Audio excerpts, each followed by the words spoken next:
Miguel Bárcena, fin de semana. Un breve corte y volvemos.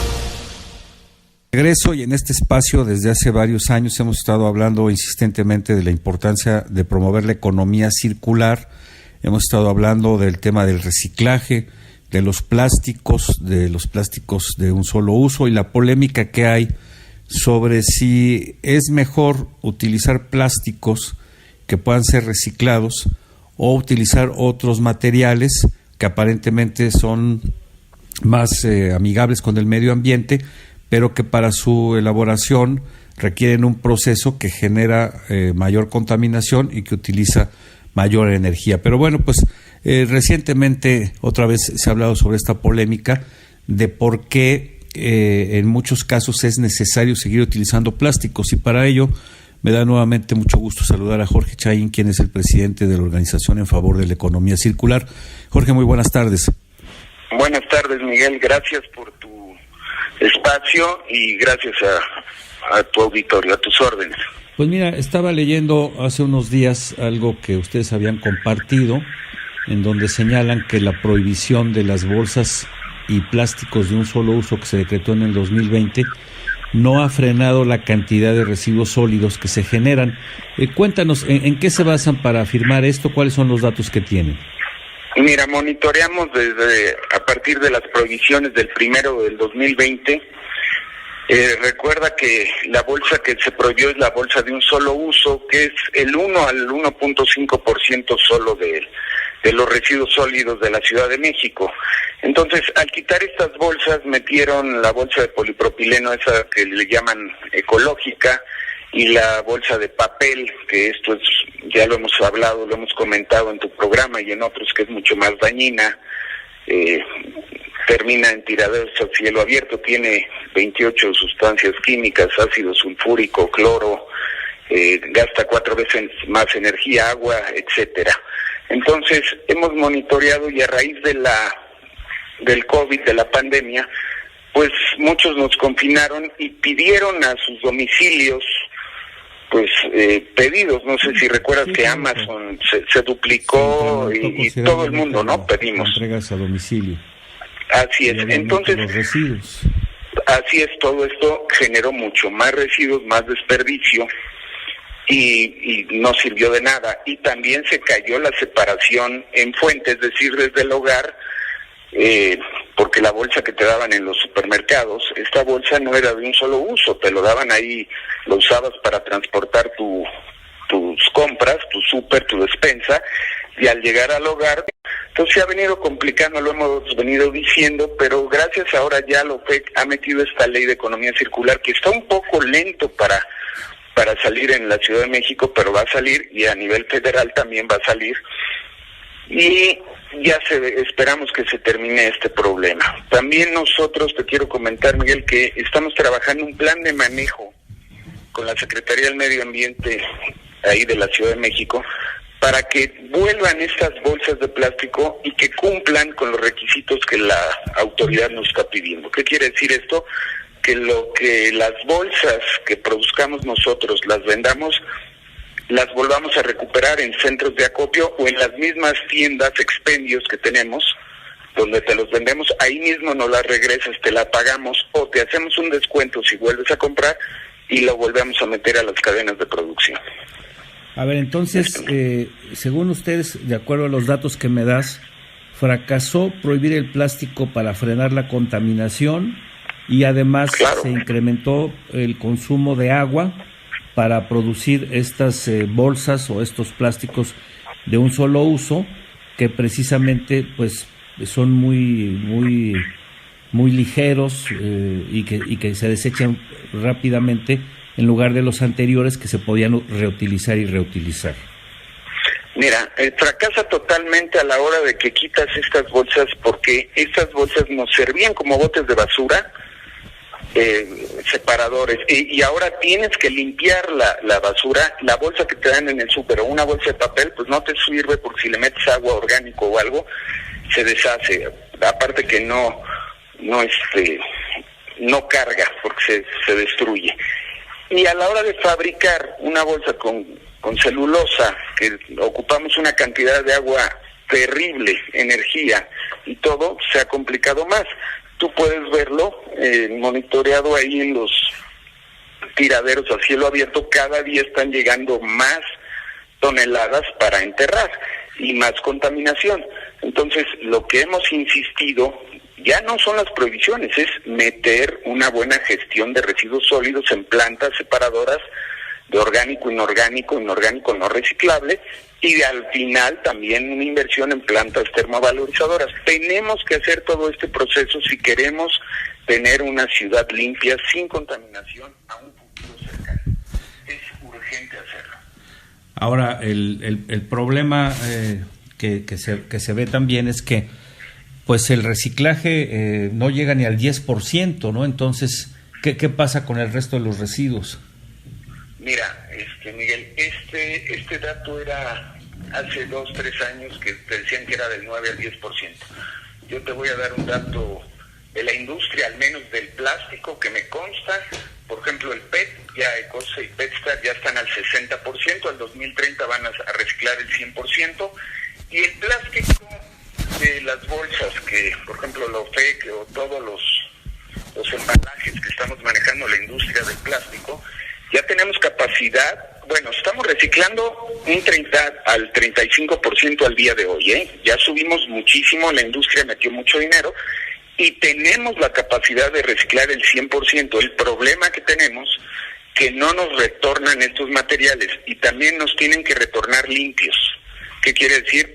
Repito, separar desde el hogar, también los recolectores de basura, que los separen, que venga todo bien, y los centros de acopio lo lleven a la industria. Entonces, en ese momento podremos reciclar prácticamente todo lo que estemos produciendo. Pero para ello se necesita pues desarrollar y difundir una verdadera cultura del uso eficiente de los residuos y de su disposición final, porque un problema pues es obviamente el exceso de todo, lo que se produce, lo que se vende, lo que se tira, pero finalmente también la gente no tiene esta cultura para disponer de manera eficiente los residuos, los tira en la calle, no hay botes en las plazas, no hay botes en los parques públicos, y la gente en lugar de guardarlos, se los tira donde sea, donde pueda. Sí, Miguel, efectivamente tienes razón, por eso hicimos la ley de economía circular, donde ponemos multas, le pedimos al gobierno que se pronuncie, pero enérgicamente se pronuncie con las multas. Nosotros, la industria, no podemos multar a nadie. Nosotros producimos, queremos volverlo a reincorporar a la cadena de producción, pero necesitamos que todo esto funcione cuando el actor principal es el gobierno, es el que tiene que mandar las leyes y las multas. Acuérdate, con el cinturón de seguridad, lo he repetido un sinfín de veces, no lo pusimos hasta que nos empezaron a multar. Es exactamente lo mismo. Y ya después se volvió pues una costumbre, ¿no? Ya una costumbre, exacto. Exactamente. Estamos conversando con Jorge Chaín, presidente de la Organización en Favor de la Economía Circular, la OFEC, que es una organización, digamos, todavía reciente. Ustedes nacieron apenas hace un par de años. Ya te lo había preguntado, pero sería bueno retomarlo. ¿Por qué surge esta organización y cuáles son sus principales objetivos?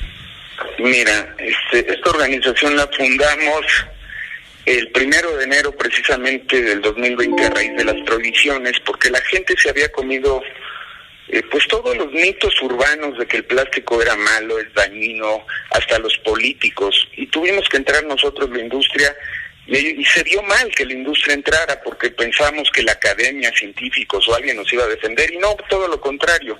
Ambientalistas que no estaban al tanto atacaban al plástico, pero ahora ya la mayoría de los ambientalistas progresistas modernos que estudian ya vieron lo que es el plástico, ya vieron los beneficios, ya vieron que no hay contaminación cuando uno regresa a la cadena de producción en comparación a todos los sustitutos, ¿no? Y a otros materiales que les dicen eco-friendly o ecológicos, que no son tan ecológicos porque se llevan agua y campos de cultivo tremendos para volverlos a producir. Entonces, ahí surgió la OFEC en ese momento. ¿Tú dirías, Jorge Chaín, que el plástico es un mal necesario, como muchos lo catalogan? Fíjate que no es un mal necesario, es necesario, para nuestra vida diaria, para los alimentos, te lo conserva con la misma calidad durante meses. Recuerda que no podríamos tener tantos alimentos, somos miles, somos casi 8,000 millones de habitantes en la Tierra. Un pescado, un jamón, un embutido, si lo traes, necesitas traerlo al alto vacío, en plástico o congelado, y si no, imagínate las cantidades de desperdicios. De por sí desperdiciamos una cantidad tremenda de comida, y ahora sin un empaque, pues no te alcanzaría, Miguel. Aunque también es cierto que, por ejemplo, hay algunos supermercados donde el embalaje y el plastificado a veces es como excesivo, ¿no? A veces uno piensa, ¿y para qué tanta cosa, no? Como que se podrían ahorrar en algunos casos, y eso tiene que ver también con el diseño del empacamiento, del plastificado de los productos. Mira, en la OFEC tratamos de decirles a los fabricantes que rediseñen, reutilicen, a la hora de fabricar, pues la energía sea lo más eficiente, que metan celdas solares, paneles fotovoltaicos solares, todo esto para hacer una menor huella ambiental, un menor impacto ambiental en todo.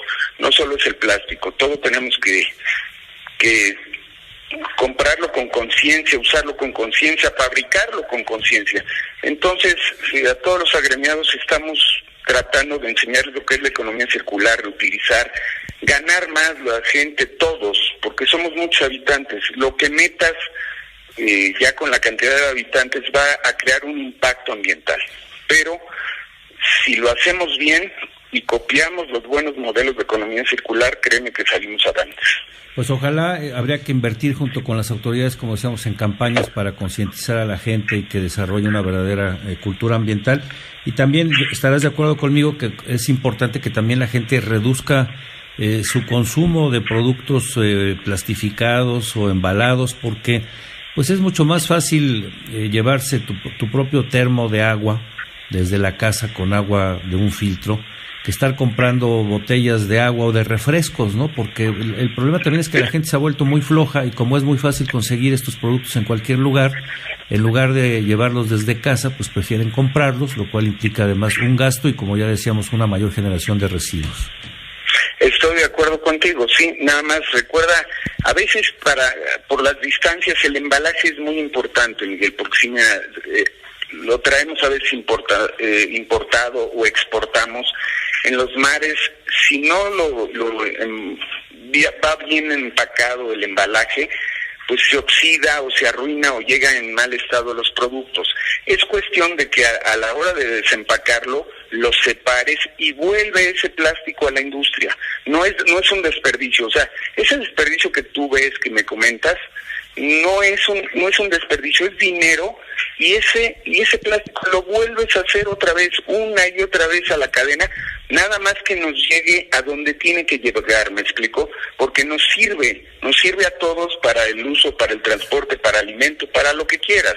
Tu auto, todo trae plástico. Recuerda que tu carro trae una cantidad de plástico. Sí, yo me refería básicamente a los líquidos, ¿no? Porque pues la gente ya está muy acostumbrada o mal acostumbrada a comprar botellas y a desecharlas independientemente de las características del plástico, y como no disponen de ellos eficientemente, pues lo que están haciendo es generar en lugar de residuos que puedan ser reciclados, pues generan basura que va a acabar a los tiraderos. Pues yo te agradezco como siempre esta conversación. ¿En dónde puede obtener información la gente que esté interesada en lo que ustedes hacen? En OFEC, por favor, ahí, Organización en Favor de la Economía Circular, por favor, o Jorge Chaín en Twitter, ahí nos pueden encontrar, por favor. Muy bien, pues muchísimas gracias como siempre, y vamos a estar aquí pendientes. Estoy a tus órdenes, y gracias a ti y a tu auditorio. Un abrazo. Un abrazo. Buen día. Miguel Bárcena, fin de semana.